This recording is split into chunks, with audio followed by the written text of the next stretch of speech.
Good evening. I'm Sean Miller. I'm an Associate Dean in the College of Family, Home, and Social Sciences, and I chair the Marjorie Pay Hinckley Advisory Committee. It's my pleasure to welcome you to the Marjorie Pay Hinckley Lecture, and we are, this year, celebrating the 10th anniversary. We're pleased to have with us this evening President Cecil Samuelson and his wife Sharon, Academic Vice President Brent Webb and his wife Amy, as well as Associate Academic Vice President Craig Hart and his wife Kirsten. We're also pleased that all of President and Sister Hinckley's children are with us tonight. 3 of Sister Hinckley's siblings are here, as well as several of Sister Hinckley's grandchildren. We extend a warm welcome to all of you and hope you enjoy tonight's lecture. I personally would like to express my gratitude for members of the Hinckley Chair Committee, who include Clark Hinckley, Gordon Lynn, Dean Busby, Jeff Reber, and Teresa Gabrielson, who all serve as stewards for the resources, for this important resource.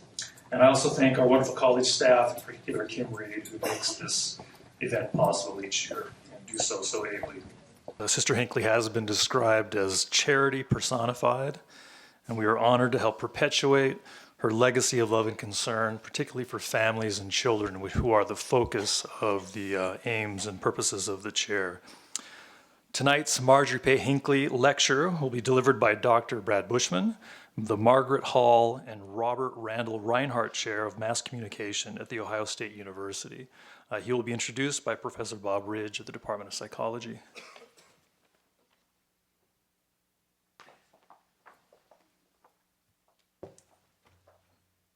Well, it's really a privilege and an honor to be able to introduce my colleague and friend, Dr. Brad Bushman, who, as you have heard, is the Margaret Hall and Robert Randall Reinhardt Chair of Mass Communication at The Ohio State University. And he also holds a joint appointment in the Department of Psychology at Ohio State. Prior to his position at Ohio State, he was a professor of psychology at Michigan, the University of Michigan, so he made that transition from Michigan to Ohio State that some would consider to be treasonous, I guess, but not among the professorate. Professor Bushman received his bachelor's degree from Weber State University. He has a master's degrees from Utah State University, the University of Missouri at Columbia, and his PhD in psychology from the University of Missouri at Columbia.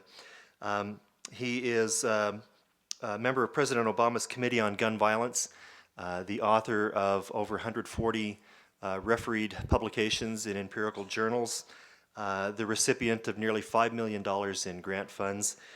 He has also been cited over 21,000 times, his scholarly work, according to Google Scholar. And he's ranked number 2 among communications scholars in terms of citations. He is ranked number 13 in citations in social psychology textbooks, and in the top 10% of social psychologists in terms of his scholarly impact.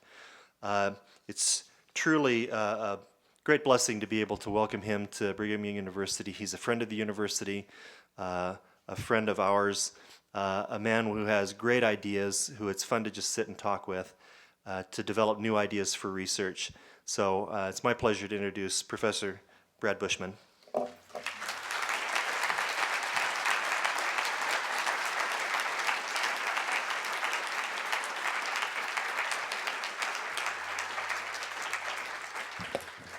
Wow, there's a lot of people here. Thank you so much for coming. It's really an honor for me to be here, and I've been doing research on violent media for over 25 years, and it's quite a challenge to condense 25 years of research into 45 minutes, but here we go. So this is a quote from the director of Presumed Innocent and All the President's Men, who said, "Movie violence is like eating salt. The more you eat, the more you need to eat to taste it. That's why death counts have quadrupled and blast power is increasing by the megaton."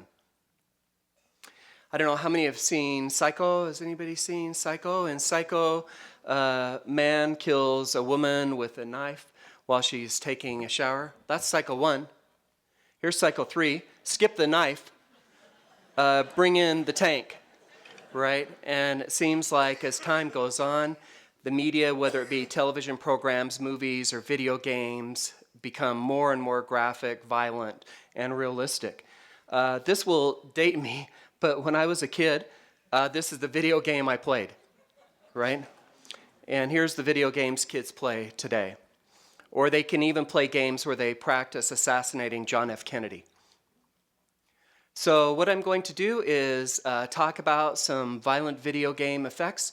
We recently did a comprehensive review of every study ever conducted on violent video games. We found 381 studies involving over 130,000 participants. So I can't tell you about all 381 studies, but I'll tell you about a few of those. And then that's just video games. I'm not talking about television programs or movies. Hundreds and hundreds of studies have been conducted on the topic. Then I'll talk about why people deny media effects they do. And finally, I want to end on a positive note, so I'm going to talk about some work we've done on positive media effects. So here's a review of, like I said, 381 studies involving over 130,000 participants. We have studies from all over the world, both males and females of all ages. And correlation of 0 means there's no effect. And a margin, these bars are like a margin of error, like in a poll, plus or minus a margin of error. You can see none of these margins of errors come even close to including 0. So all these effects are quite large. They're statistically significant. And the research clearly shows that playing violent video games increases aggressive thoughts, it increases angry feelings, it increases physiological arousal such as heart rate and blood pressure, it increases aggressive behavior, probably because people have aggressive thoughts and they feel angry inside and they're stressed out after playing such games. But video games also decrease helping behavior, and importantly, they make people numb to the pain and suffering of others. So like I said, I don't have time to take you through all 381 studies, so I'd like to take you through one from each of these categories, and just to give you a flavor for the kind of research I've conducted on this topic. So let's start with aggressive thoughts. In this study, participants were randomly assigned to play a violent or a non-violent video game for 20 minutes. We make sure the video games are equal on every other dimension you can imagine, such as how frustrating they are, how exciting, arousing, enjoyable they are to play. And we also have a sample of video games. We don't just compare one violent game versus one non-violent game. We usually have 6 violent games and 6 non-violent games, and we roll a die to determine what people play. And then after, to measure aggressive thoughts, we had people read story stems such as this. Todd's on his way home from work one evening. He stops quickly for a yellow light. The driver behind him must have thought Todd was going to run the light because he crashed in the back of Todd's car. Fortunately, no one got hurt. Todd gets out of his car, surveys the damage, and then he walks over to the other car. What happens next? List 20 things that Todd will do or say, think, and feel as the story continues. So we want to see if people who just played a violent game think Todd will act differently than those who just played a non-violent game. And in fact, they definitely do. Indeed, 70% of what violent game players list is violent. Todd will do or say something aggressive. He'll think aggressive thoughts. He'll feel angry inside, compared to less than half for the non-violent game players. And here are just some sample statements from violent game players. So you need to remember 70% of responses are just like this. What will Todd do or say when he approaches the other driver that just crashed in the back of his car? Todd kicks out a window. Todd kicks the other guy's butt. Todd starts throwing punches. Todd beat his head in. Todd shot or stabbed the other driver. Really? Yes, really. 70% of responses. So clearly, violent video games influence aggressive thoughts. I'd like to tell you about a study we recently conducted on angry feelings. This study hasn't been published yet, so you're one of the first groups to hear about it. So in this study, participants were college students. They played Grand Theft Auto for 4 minutes. we randomly assigned them to one of two groups. One group we gave unlimited weapons, unlimited guns, and told them to kill as many people as you possibly can in the next 15 minutes. The other group, we put them in a bowling alley and we said, get the highest possible score you can in the next 15 minutes. And they played the video game either on a desktop computer that had a 17-inch monitor, a huge screen, a 96-inch monitor. I'll show you a photo of it in a minute. It's a geo wall, and it has two projectors that project images to each retina, so you can do it in 3D. So we did it either in 2D or in 3D. And here's a photo of the screen, so it's quite large. And then afterwards, participants reported their mood, including how angry they were, with adjectives such as they felt angry, annoyed, irritated, mad, mean, hostile, and so forth. And you can see the violent game players are the blue bars, non-violent game players are the yellow bars. Even on a 2D monitor, a regular computer monitor, violent game players are more angry than non-violent game players. Also, 2D big screen, but look at the 3D big screen. It's just a huge effect. And this is important because 3D technology is becoming more and more popular, and screens are becoming bigger and bigger and bigger. Move, you're blocking the TV, right? So numerous studies have shown that violent video games increase anger. Next, I'd like to talk about, so the aggressive thoughts, we had 95 studies, 62 studies for angry feelings. For arousal, there are 29 studies involving almost 2,000 participants. We have a really cool new way to measure arousal that allows people to still play the video games. It's with a measure called cardiac coherence. In this study, participants were university students. They played a violent or non-violent game for 20 minutes, and then we measured cardiac coherence. Actually, if you go to a place that does biofeedback, maybe you're familiar with this. It's a stress reduction procedure where what you try to do is you try to synchronize your breathing with the rhythm of your heart. And if you can get those in sync, you're mellow, right? Just calm, relaxed. And research has shown that positive emotions induce cardiac coherence, whereas negative emotions induce the opposite, which is cardiac incoherence, a chaotic state where the heart and the breathing are not synchronized at all. And here's how we play it. So, or how we do it. You can put, I don't know if you've felt your earlobe before, but you can feel your pulse through your earlobe and you can measure cardiac coherence. But the cool thing about this is it frees up your hands so people can still play video games instead of like a compression cuff blowing up and measuring their blood pressure, which is very distracting, right? Or having a finger clip where they can't really do anything if you're measuring your heart rate. We just put this on their earlobe. They don't even know it's there, and we can measure cardiac coherence. And here's cardiac coherence. It's very smooth curves. Looks like this. And this is cardiac incoherence, very chaotic, okay? And so what we find is, the nonviolent video games, they have no effect on cardiac coherence. Notice these bars are about the same. But look what happens among violent video game players. Their cardiac coherence dramatically drops. So they're in a much more stressed out state, which is easy to imagine because everybody's trying to kill them in this game, right? And it's a pretty stressful situation. So violent video games also increase physiological arousal. They stress people out. Well, the most important thing for me is actual aggressive behavior.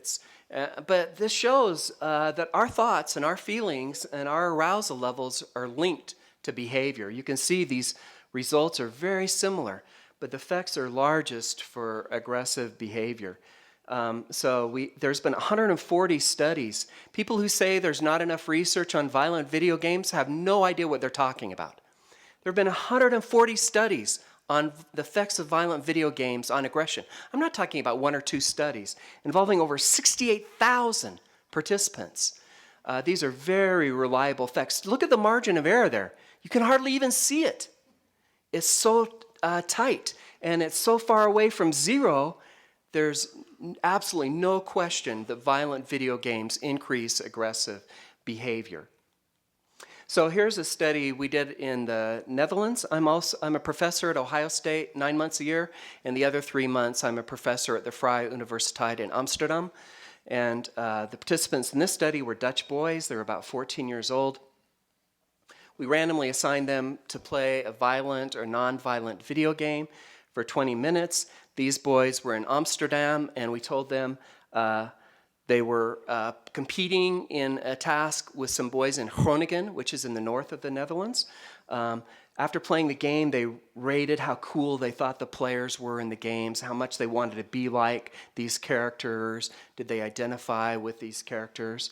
And then we measured their aggression against this boy in Groningen in the north of the Netherlands. We had a video camera on their computer showing their picture, and we showed them a picture of a boy in another city in the Netherlands.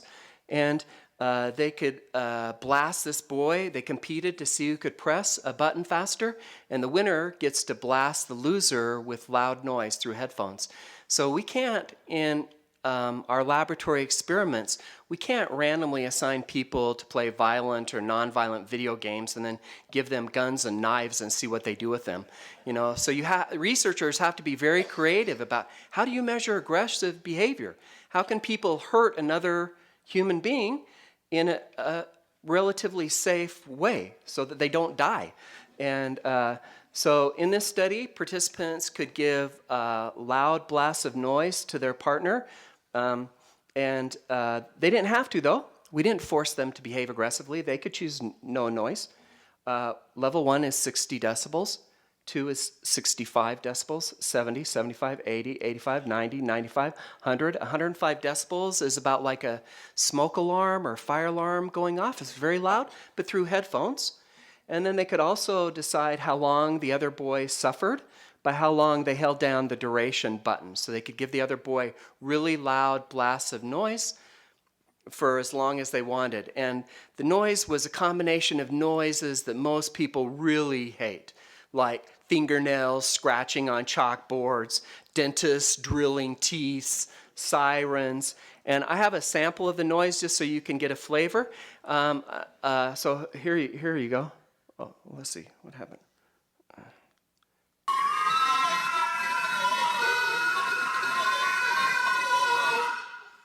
Do you want me to play it again? That was probably about 90 decibels. And you can imagine 105 decibels coming through headphones is quite loud and very unpleasant. And this is not Miles Davis or this is really bad noise. And participants in our study were told that if they selected levels 8, 9, and 10, they could cause permanent hearing damage to their partner. They couldn't, actually. The threat in U.S. factories, you can use up to 120 decibel noise using OSHA standards. And actually, the threshold for pain for the human ear is 140 decibel noise. So nobody got deaf. Obviously, the university's not going to let us do studies where people can suffer permanent hearing damage. But you can imagine that a boy might think hearing noise levels louder than what you heard for extended periods of time could maybe have such effects. And they did believe that. And so here are the results. First, the good news. Let's focus on the good news. These are the non-violent video games, and this is how much they identified with the characters. So if they played a non-violent video game like FIFA Soccer and they think, oh man, those soccer players, they're really cool. Or Tony Hawk riding a skateboard, oh, I wish I could do that, that's awesome. The more they identified with non-violent characters, the less aggressive they were. But look for the violent game players, this line with the open circles. The more they identified with a violent character, the more aggressive they were. And in fact, if they identified with a violent character like, 2.5 and above, they were willing to give a complete stranger noise levels. Remember, levels 8, 9, and 10 could cause permanent hearing damage. They're willing to give a complete stranger noise levels loud enough to cause permanent hearing damage. Unbelievable. So here's some actual comments from these boys. I blasted him with level 10 noise because he deserved it. Really? What did he do to deserve it? I know he can get hearing damage, but I don't care. Another boy said he liked the violent game because in this game you can kill people and shoot people, and I want to do that too. So this boy is identifying with the character, thinks the character is cool, and wants to be like the character. And another boy said, I like Grand Theft Auto a lot because you can shoot at people and drive fast in cars. When I am older, I can do such things too. I would love to do all these things right now. So these boys are identifying with these violent characters, and it's clearly influencing their behavior, as you could see from the previous slide. I've had it. I'm afraid these video games will make you more violent. So violent video games increase aggression. I told you about one study, but there are 140 studies showing very similar results. Violent video games also decrease helping. This is not good. We want people to be helpful and cooperative and to do nice things to others, but the more they play violent video games, the less likely they are to do that. There are, 23 studies involving over 68,000 participants here. So here's one study that we conducted. Actually, NBC News Dateline filmed this study, but they never aired it. It's so frustrating. They shut down our lab for 3 days and never aired the program, but they had a lot of money, and so we were able to do a really cool study. So in the study, we had 320 university students. They played a violent or non-violent video game for 20 minutes, and then after playing the game, we gave them a bogus questionnaire. The researcher said, here, fill this out. I'll come back in 30 minutes and get your responses. And right outside the room, they heard a fight. And if they were a man, see, we had both men and women, half men, half women. If they were a man, they heard a fight between two men. One man stole the other's girlfriend. And if they were a woman, they heard a fight between two women. One woman stole the other's boyfriend. We don't have time to hear the whole fight. It gradually escalates, but I just want to give you a little clip of the fight. And there's a lot of swearing in this, but I bleeped it out. It's okay. We bleep, but you can hear about the intensity. And NBC News Dateline, they hired professional actors, professional actresses. We went into professional recording studio where we recorded these fights. We burned them onto CD. Everybody heard exactly the same fights. So here's just a short clip from one of these. You're jealous because Chris gets along better with me than he did with you. We were friends. You stole him from me. You know, I'm really getting sick of hearing you say that. It's like he's your property. But I guess that makes sense considering the way you treated him. And you're going to treat him so much better, I suppose. Are you going to wine and dine your latest flavor of the month? How can you afford that? Oh, that's right. I forgot your mommy and daddy take good care of you. Whoa! Where did that come from? Do you just make things up as you go along or what? No, I don't. See, I'm not you. I don't lie about other people. For the last time, I didn't tell Chris anything. I'm right, and you know it, you loser. Loser? If I am a loser, why am I dating your ex-boyfriend? Okay, that's it. I don't have to put up with this crap any longer. You freak, knock it off! You suck, you backstabber! You are a psycho! Oh, just you wait! Go. Oh, did I hurt you? My ankle, you is twisted or something. Isn't that just too bad? Jeez, I can't even stand on it. Well, don't look at me for pity. You know, you could at least help me get off the floor at least. You've got to be kidding me. Help you? I'm out of here. Shh. Ow. Ow. Ow.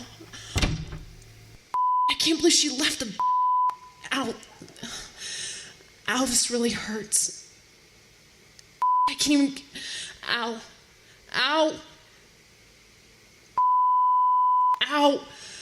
Oh, this really hurts. Oh.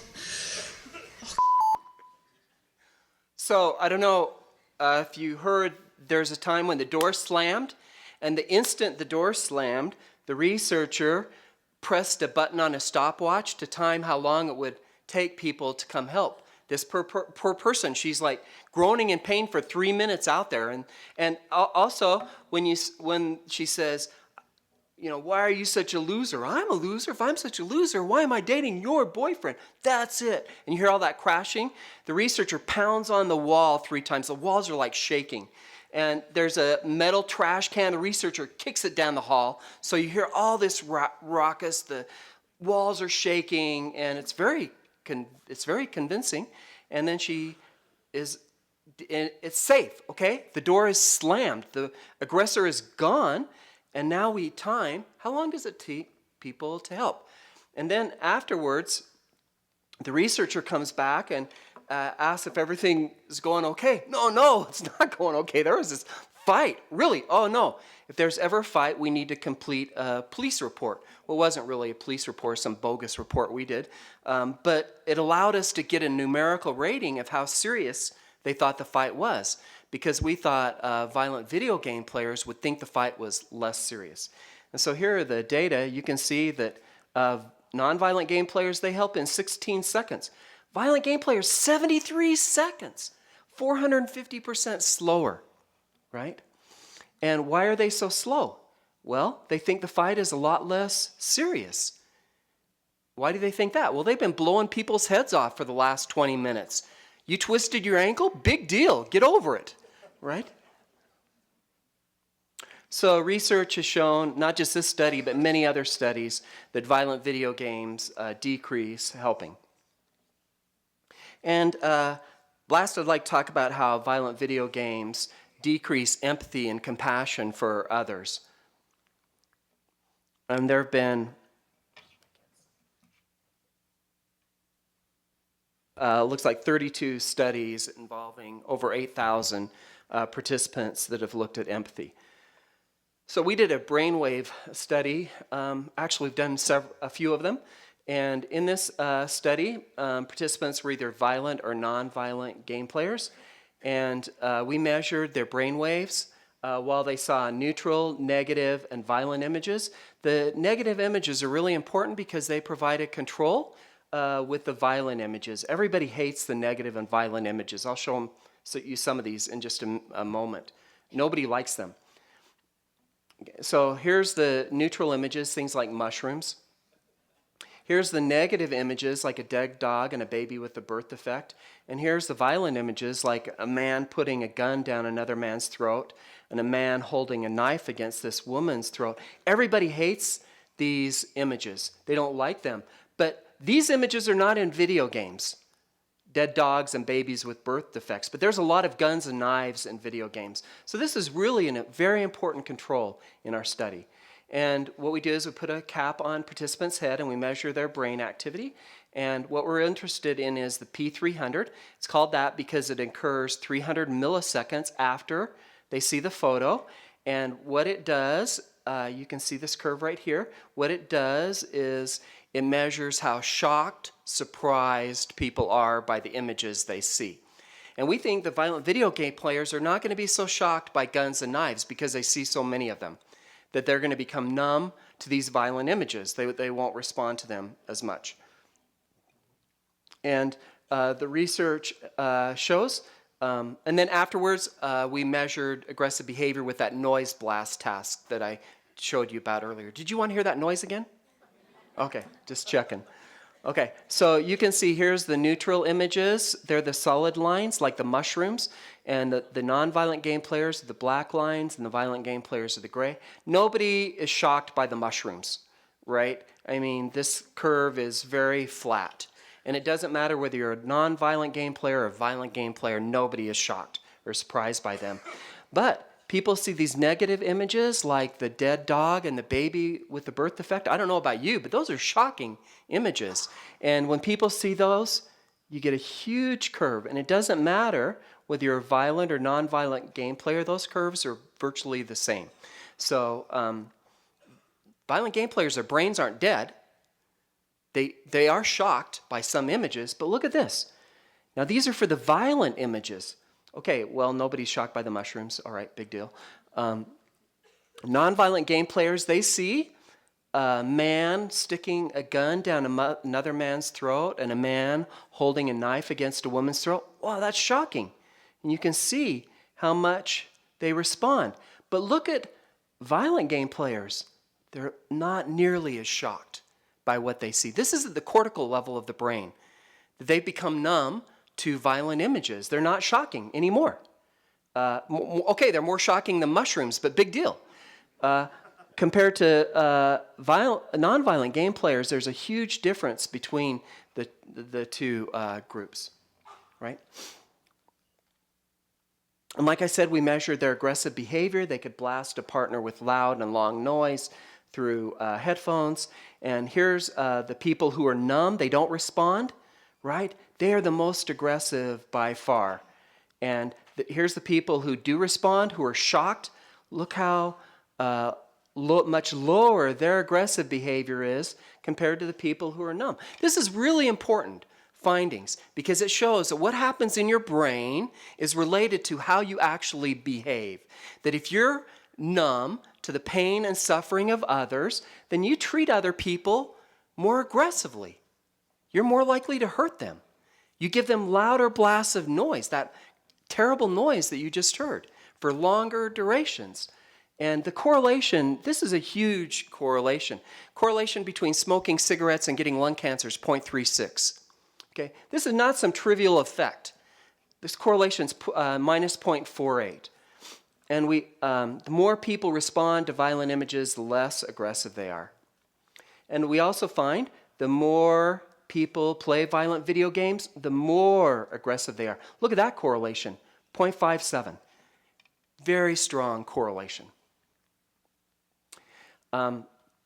This is an actual quote from a U.S. Navy psychiatrist that trains sniper. How do you train a sniper? Here's how you train a sniper.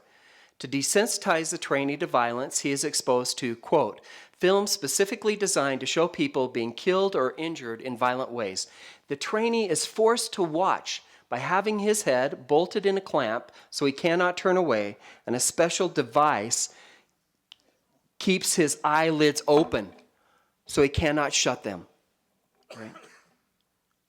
Sounds like the Clockwork Orange to me. So numerous studies have shown that playing violent video games make people numb to the pain and suffering of others. So I hope I've convinced you. There are 381 studies just like the ones that I've just told you about showing that violent video games have such effects. Yet people deny these effects all the time. Why do they deny them? Well, I've come up with, they're just like ostriches who bury their heads in the sand. And there are a number of reasons, perhaps, why they do this. And I'd just like to talk about 5. Starting with fallacious reasoning. I cannot tell you how many times I've heard this quote. I play violent video games and I've never killed anyone. Good job. You never killed anyone? Wow, that is so cool. Impressive. You never killed a single person, not even one? Wow. Really? Wow. I get so much fan mail. My daughter says I should call it fan mail. It's actually hate mail. Every teenager in America hates my guts, and I get lots of fan mail. And I didn't change any of the spelling or grammar or anything on this. You're all wrong. Look, I'm 13, and I'm not affected at all by any video game. I've been playing since I was 4, and I would never think about going into school with a shotgun and killing my peers. It's not the violence, it's yourself. Stop targeting our fun. I don't care what the testing says. There's no way you're going to succeed. Right? So here's the statement. I would never think about going into school with a shotgun and killing my peers. Good. That's great. I'm glad to hear that. The FBI actually keeps track of 8 big crimes. I'm not talking about all crimes. I'm talking about really serious crimes. 4 of them are violent. Murder, forcible rape, robbery, aggravated assault. 4 of them are property crimes. These are serious things like burning down churches and stealing people's cars. Okay?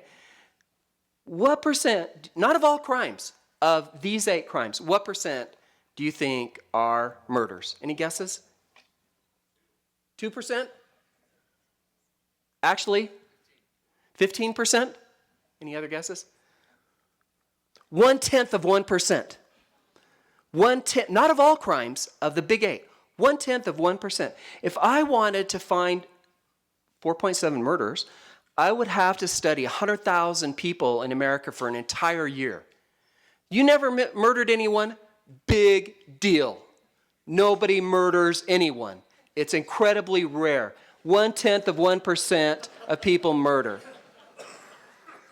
And you never shot somebody in a school? That's even less impressive, right? Nobody does that. It's much, much rarer than a common murder. School shootings, they're horrific and they grab our attention. But the truth is, there are millions of kids go to and from school every day and none of them get shot. So the fact that you've never shot anybody in your school means absolutely nothing to me. So you can think about this as temperature. You know, how often is it 120 degrees or 100 degrees? Not so often. And the fact that you've never murdered or assaulted someone is no big deal. What I want to know is, and I think what most parents are concerned about, they don't worry about, oh no, if my kid plays these violent video games, they're going to become the next Columbine killer. They want to know, wow, how do these games affect how they treat me? How do they affect how they treat their siblings, their peers, and others? How do they affect how they see the world? How do they affect how they see women? And you play Grand Theft Auto, and you can have sex with a prostitute, and then it increases your health by doing so, and then you can murder the prostitute and get your money back. How does that affect your perception of women if you're a man? And that's entertainment for you. How does that affect it, right? So here's a study conducted by my colleague Raoul Huseman at the University of Michigan. He asked kids, list your 3 favorite TV programs when they're 8 years old, 8 to 11 years old. And he just counted, how many are violent? 0, 1, 2, or all 3. And then 15 years later, he followed these kids up. Now they're 23 to 26-year-olds. Some of them had got married, and he interviewed them. And here's heavy violent viewers at age 8 to 11. What are they doing now? Pushing, grabbing, and shoving their spouse. 42% versus 22%. Or the women. 39% versus 17%. What are these women throwing at their spouse? I don't know. Pots, pans, knives?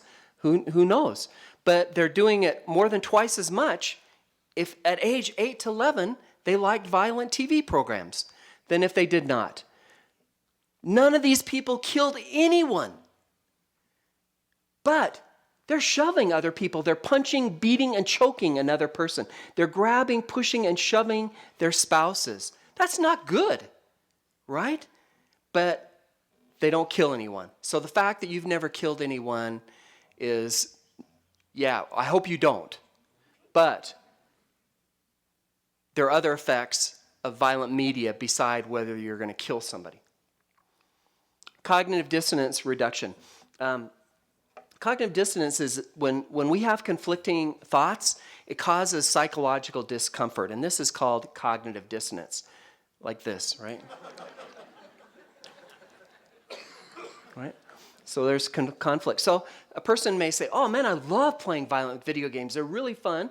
And then they read about some scientific studies like mine showing that violent video games can be harmful. Well, those conflict with each other. So what do?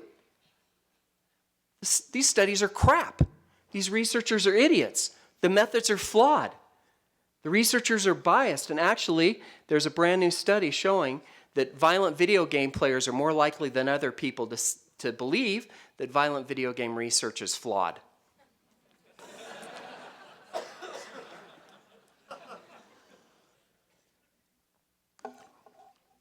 I hate these bogus studies. They're so full of it. Seriously. We see tons of violence and we're fine. Man, those guys tick me off. Bunch of quacks. I don't care what the testing says, right? Okay, so this kid loves to play video games, been playing them for a long time.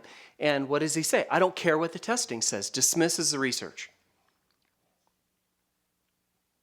Another reason is psychological reactance. People hate others telling them what to do.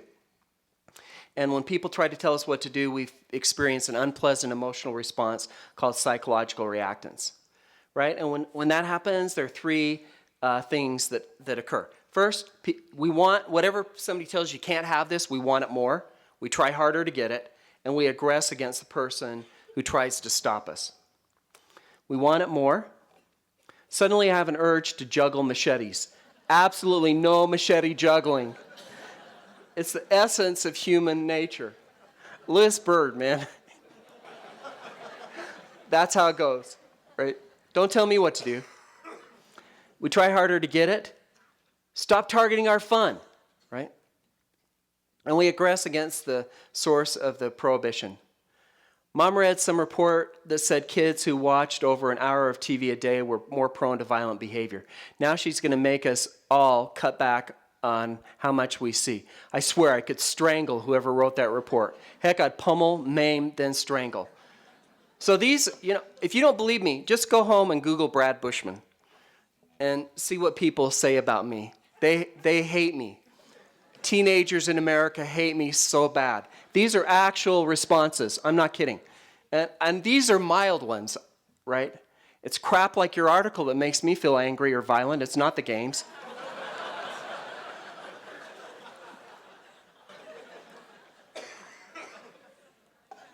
This study doesn't even reach the level of junk science. Your license and or degree needs revoking for such incompetency. I didn't change the spelling of any of this stuff. Have you truly de-evolved into a lower, stupider form of life? People who think video games cause violence should be shot.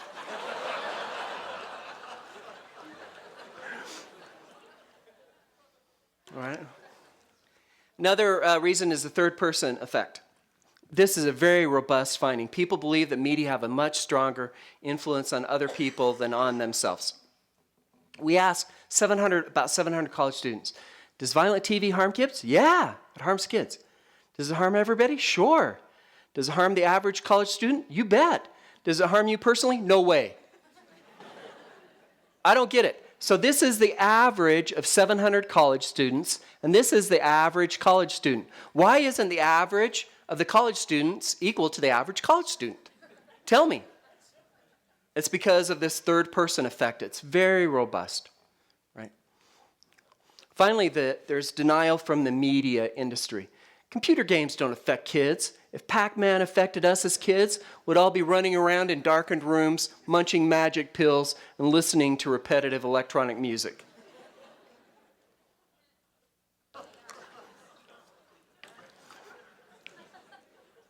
So how many of you know the Surgeon General issued a warning about violent TV in 1972? Nobody. How many know the Surgeon General issued a warning about cigarettes in 1964? Everybody. Okay. Why don't we know this? Because the media won't tell us.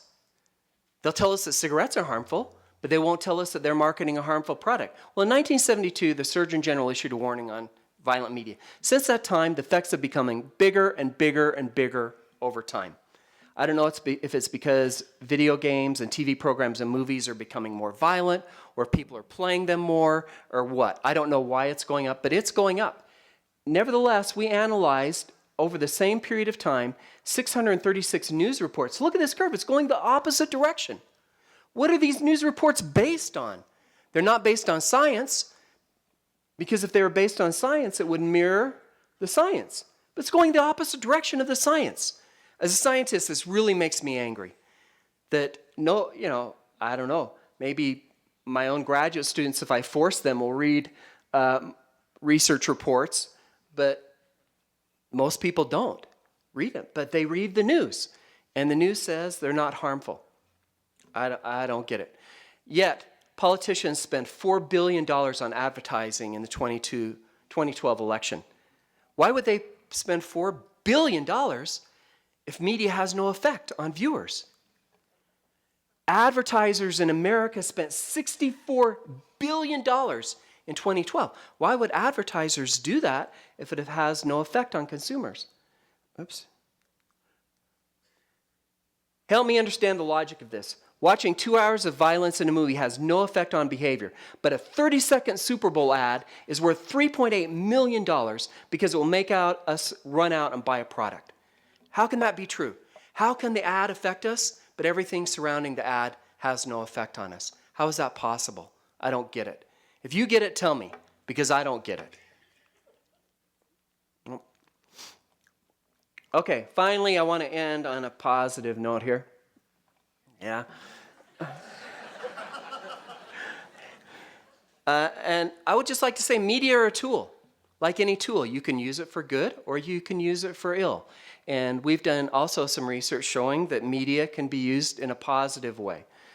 In this study, college students played an E-rated game. E means for everyone. Everybody can play these games. It was a pro-social game like Super Mario Sunshine or Chibi Robo, where they like cleaned up pollution and did good deeds, right? Or they played a neutral game like Pinball and Super Monkey Ball Deluxe.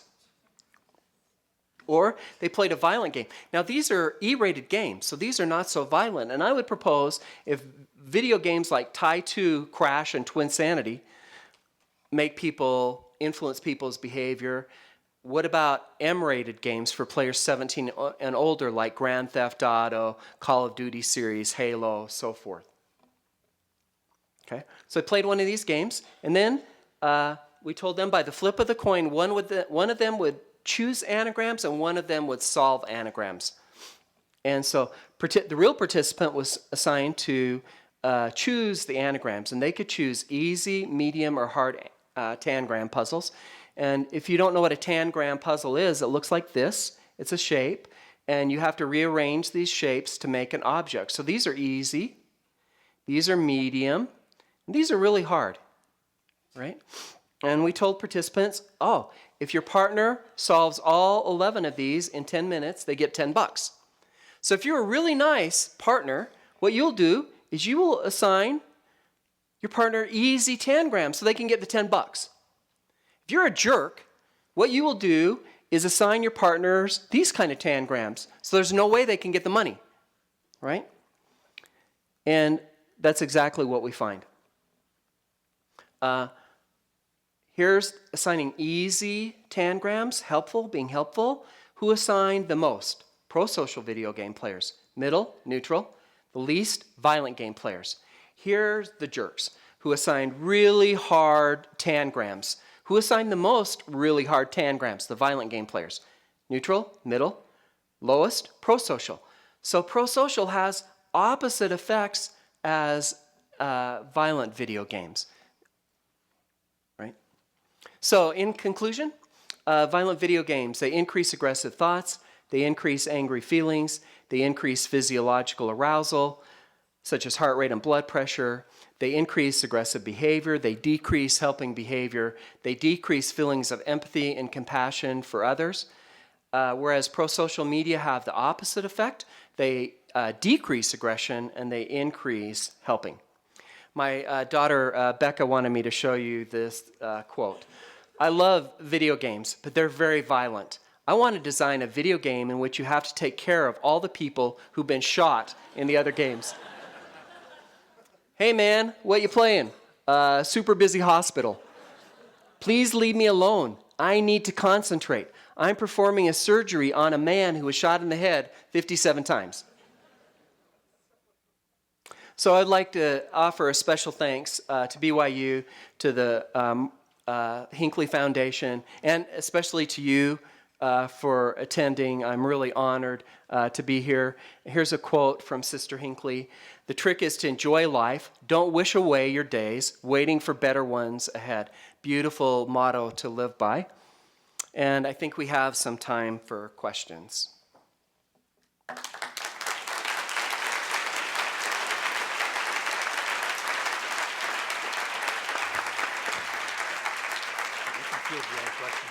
Okay. Yeah, so we do have time for questions. If you'd like to ask a question, just please raise your hand. We've got some college students from the college who will bring a microphone, but please give us your name and where you're from, and try to be brief in your questions. Thanks. My name is Josh Davies. Hi, Josh. One question that I have is if there's a differentiation between violent video games that are like military type games and games that are like based in cities around people that are living normal lives like Grand Theft Auto. We don't know. We need more research. We need a lot more research. We do know that the more realistic a game is, the bigger the effect is. One really cool study showed people military footage, and by the flip of the coin, half of them were told this is a Hollywood movie, and the other half were told this is real war footage. And they measured the aggressive behavior of the two groups, and the people who thought it was real war footage were more aggressive than the people who thought it was just a Hollywood movie. So we know that how realistic it is matters. Whether it's justified matters. People, if the violence is justified, it's more likely to increase aggression than if it's non-justified. But we need more research on that. It's a good question. Yes, do you have a mic? Hi. Oh, sorry. My name is Rachel Steinberg. I'm from Arlington, Texas. Uh-huh. I wanted Rachel. to ask if you touch on this some. Are there significant gender differences in how violent video games affect men and women? Are there differences, or are they usually the same across the board? There are no gender differences. In our meta-analysis, we find that violent video games increase aggression in boys and girls of all ages, regardless of where they live in the world. Even in Japan, you think Japan, wow, violent crime rates really low in Japan. But a violent video game is just as likely to increase aggression in a Japanese player than it is an American player. What we do find is that boys and males overall are more aggressive than females, but the difference between boys and girls is the same. So for example, if this is violent game players, boys, non-violent game players, boys, that gap is the same, but for girls it may just be a little bit less. But it has the same effects for males and females. Hi, so my name is Josh Udall. So Yes. you showed a clear difference between the people who played violent games and not, but yet on the silver lining note, there were still people who played these violent games yet made the correct choice, if you will. Yes. So have you dug into that more to see why they might be choosing not to be as violent as they could after participating in those games? Yeah, violent behavior is very complex, and it's not determined by one factor, such as playing violent video games.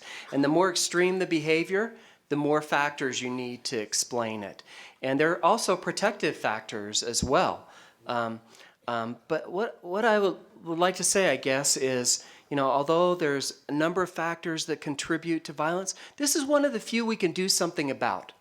The biggest risk factor for aggression and violence is being a male. Well, yeah, it would be great if every person on this planet were female. And there'd be a lot less violence if it were true. But it's not so easy to change someone from a male to female. Other risk factors are things like having a low IQ. People with a low IQ are more aggressive than people with a higher IQ. But if somebody has a low IQ, it's not so easy to have them get a high IQ. Or poverty. It's not so easy for poor people to become rich. Drug abuse and alcohol addiction are risk factors. It's not so easy for somebody who's addicted to drugs and alcohol to become non-addicted. Violent media is something, we can do some things about, at least do some things about. So for example, I'm a parent. I have 3 kids, 19-year-old daughter, 17-year-old son, and a 14-year-old son. And yeah, they hate me too, just like every other teenager in America, because their dad doesn't let them watch violent movies or play violent video games. And we have we block everything. The TV, you have to type in a password to see violence. The computers, we have software to block that as well. All the computers are in public locations, the kitchen. None of our kids can have any TV screens in their bedroom. Forget it. All our kids have like iPads. If they want to go in their bedroom with the iPad, that's fine, but their door better be open. And at night, they bring us their iPads before they go to bed because we don't want them going to sleep with their iPads. So, it's not so easy to be a parent. Being a professor is a lot easier than being a parent, for sure. But and violence is very complicated, and there are risk factors and protective factors. And good parents are probably the best protective factor for violence and aggression. But, well, this is one thing we can at least do something about. Hi, Chris Rasky. In your presentation, you mentioned about the correlation between violent behavior and video games. I'm still not convinced with the causation, and I know that in scientific there are two different things. What about other factors such as those with maybe violent or aggressive natures seek out violent media to reinforce their own beliefs or the things that they enjoy? Yeah, that happens. That happens. Longitudinal studies allow us to determine the difference between that. So you measure at time 1 how aggressive kids are and how much violent media they consume. And then at some time later, like I told you about a 15-year study, you measure the same things. And the research shows that violent media consumption at time 1 is a much stronger predictor of aggressive behavior at time 2 than aggressive kids choosing violent media at time 2. It's a much stronger predictor. And of course, there are many experimental studies. I think there are 58 experimental studies that clearly show cause-effect relationships. So in an experiment, we don't ask our participants, do you want to play the violent game or the non-violent game? Because if we did, different types of people may choose to play the violent game. And if they're more aggressive afterwards, we don't know if it's because of the kind of person they are or if it's because of the game they played. We don't give them a choice. We flip a coin. If it's heads, they play a violent game. If it's tails, they play a non-violent game. So you cannot say, oh, all the aggressive people, they played the violent game. Because there's a 50-50 chance they played the non-violent game. So that before they play any game at all, these groups should be equally aggressive. And then you treat the groups exactly the same. You're not like really mean to the violent game players and really nice to the non-violent game players. You treat them exactly the same. We actually use computers to administer instructions, standardize everything. Well, if they're the same before they play the game, and after they play the game, the violent game players are more aggressive, there's only two things that could have caused that difference: the game or a random fluke. And scientists are very cautious about conducting rigorous statistical tests to minimize the likelihood of random flukes. So we know it's not just a correlation. There's a cause-effect relationship between violent media consumption and aggressive behavior. Hi, I'm Lauren. I'm from Richmond, Virginia. We talked a little bit about how pro-social video games can increase positive behaviors and how negative and violent video games increase negative behaviors. Do you have any research on if people play both, do they cancel out the effect or what? I don't know. I'm not sure. Usually people do play both. And what we find is the more they play the violent games, the more aggressive they are. And the more they play the non-violent pro-social games, the less aggressive they are.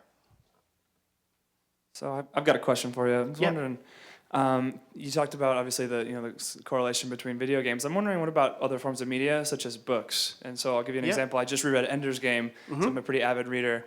Does that have an effect on my moods or my willingness to help somebody out, or because it's not overly violent, it's not pornographic, but there are some violence in that. Thoughts on that? Yeah, actually, I don't need to give you my thoughts because we have lots of research evidence on that topic. Violence in all forms, including violence in the scriptures, can increase aggressive behavior. But the more senses you involve, like if you see an image and hear something, then it has a bigger effect than if you just see it. And there's a good reason to believe that video games are more harmful than other forms of media, and we have some evidence. For example, in one study, my colleagues, they had children. They said, oh, you both don't have time to play the video game, so we're going to flip a coin. One of you can play the game and the other can watch. It's a beautiful design because they saw exactly the same images, but one was a player actively involved, one was a watcher. Then they watched these kids out on the playground and they kicking other kids, pushing them, pulling their hair, tripping them, things like that. And what they found is the violent game players were much more aggressive than the violent game watchers. And the non-violent game players were the least aggressive of all. Thank you. Yeah, sure. My name's Dane Anderson, and I was just wondering if you know, what are these effects, how long do they last after exposure to violent video games? Yeah, that's really a great question. We've tried to answer that. So the main advantage of an experimental study is it allows you to draw cause-effect statements. The main disadvantage is most experiments last an hour. So the question is, okay, violent video games influence players immediately after, but what about an hour later, or 2 hours later, or 4 hours later?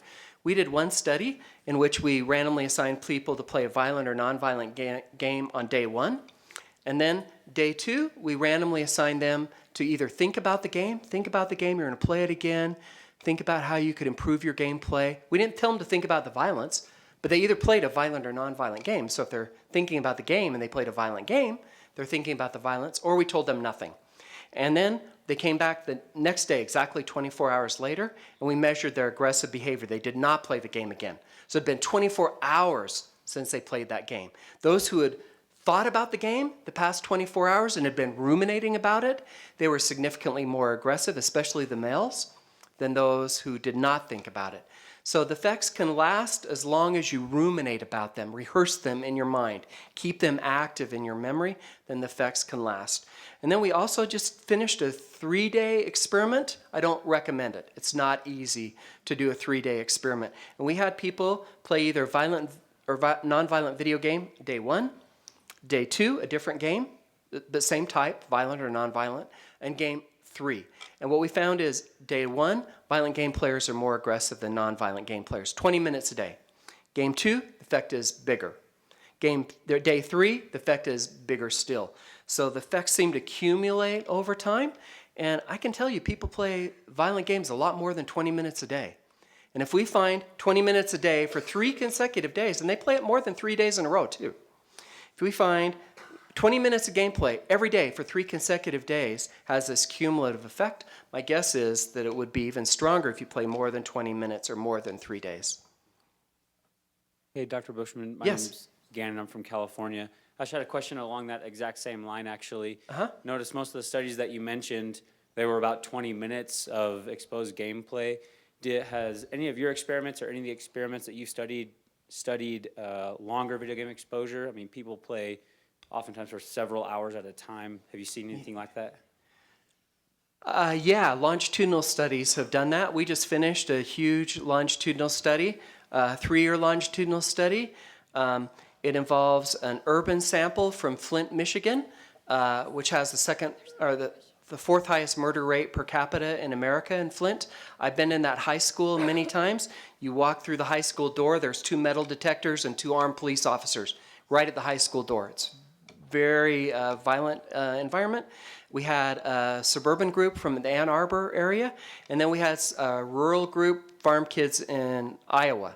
And we measured 2nd, 3rd, 4th graders, 4th, 5th, 6th, 9th, 10th, 11th graders. We followed them for 3 years, and we found that the more violent video games they played, the more aggressive they were. We could predict 3 years later how aggressive they were. And we didn't just use self-reports. We have teacher reports and also parent reports. So we find this long-term effect. But we need more long-term studies, but they're very expensive. Those kind of studies are very expensive to run. So there's not so many of them. Hi, my name's Lindy. I'm from California. Hi. But I work here. I'm a social worker, and I see it in the work I do with what you're talking about. But I'm wondering in your research if you've seen a correlation between increased levels of aggressive violence in internet games or in video games with depression, anxiety, impulse control disorders, if you're seeing an increase in those diagnoses with people that are playing those type of games. Yeah, I don't know. I'm not a clinician. I don't help anybody. I just, I'm just a scientist who does research. But we recently did a really cool experiment. Was just actually hasn't been published yet. And violent video games like Grand Theft Auto encourage players to exercise no control. You want to have sex? No problem. You want to steal a car? Take it. You want to kill somebody? Go ahead. It's a police officer? Big deal. right? There's no exercise of self-control in these games. So what we did in this study is we wanted to go beyond aggression and examine other forms of poor self-control. So we had, these were high school kids. They played a violent or non-violent video game, Grand Theft Auto, for 20 minutes. And we had a big bowl of M&Ms right by the computer. And, well, it was a huge quantity, but they didn't know that we measured exactly how much it weighed before they played and how much it weighed after they played.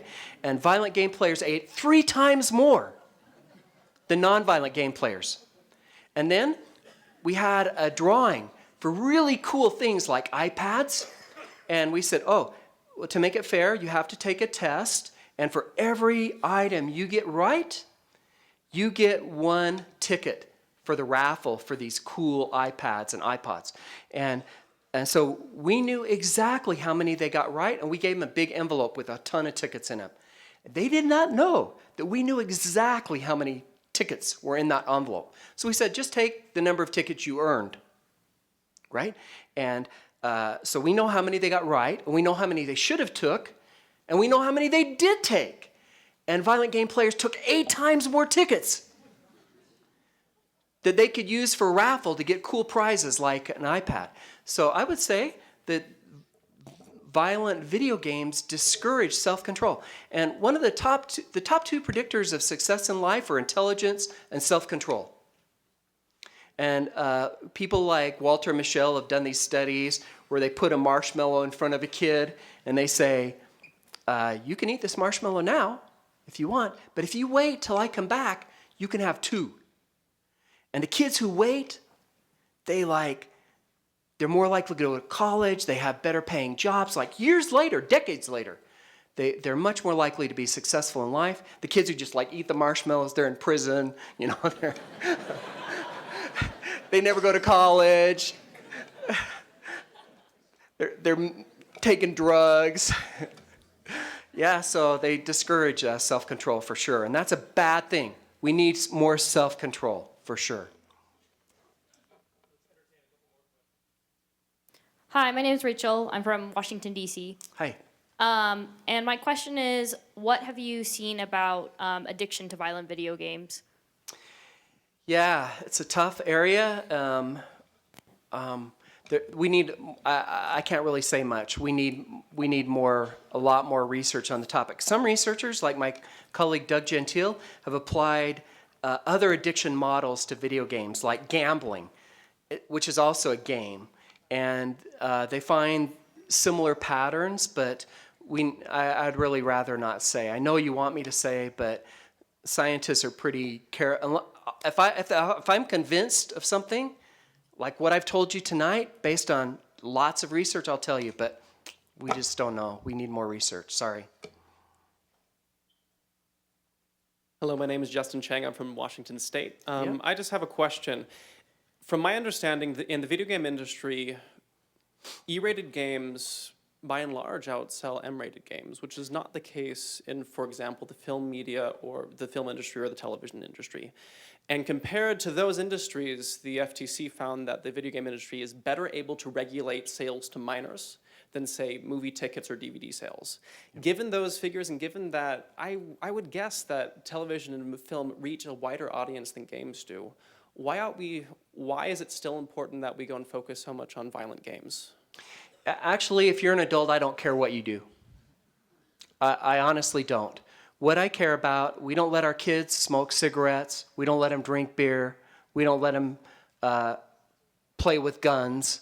And we shouldn't let them play age-inappropriate video games. I think you're wrong about one fact. I think there are more E-rated games than M-rated games, but by far M-rated games far outsell E-rated games. By far the most popular games are like Grand Theft Auto, Call of Duty, Halo. These rake in, they surpassed the film industry years ago. They rake in a ton of money. So the top selling video games are violent ones.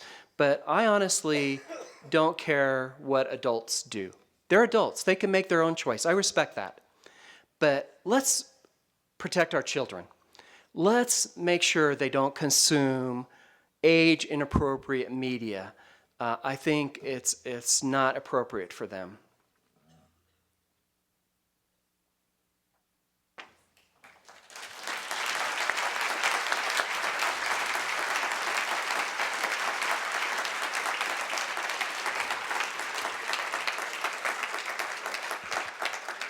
Thank you. I'm sure you all agree with me. It was a very enlightening and entertaining lecture. We would like to present a gift to Wow. Professor Bushman. It's a little clock, just Thanks. a memento of your beautiful. time here and our Thank you. gratefulness that you've come. Thank you so much. It's beautiful. Thank you very much.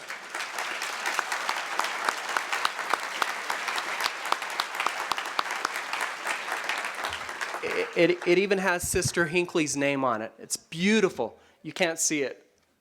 But I will treasure it and put it in my office, and I really love that it has a plaque with Sister Hinckley's name on it. Thank you so much.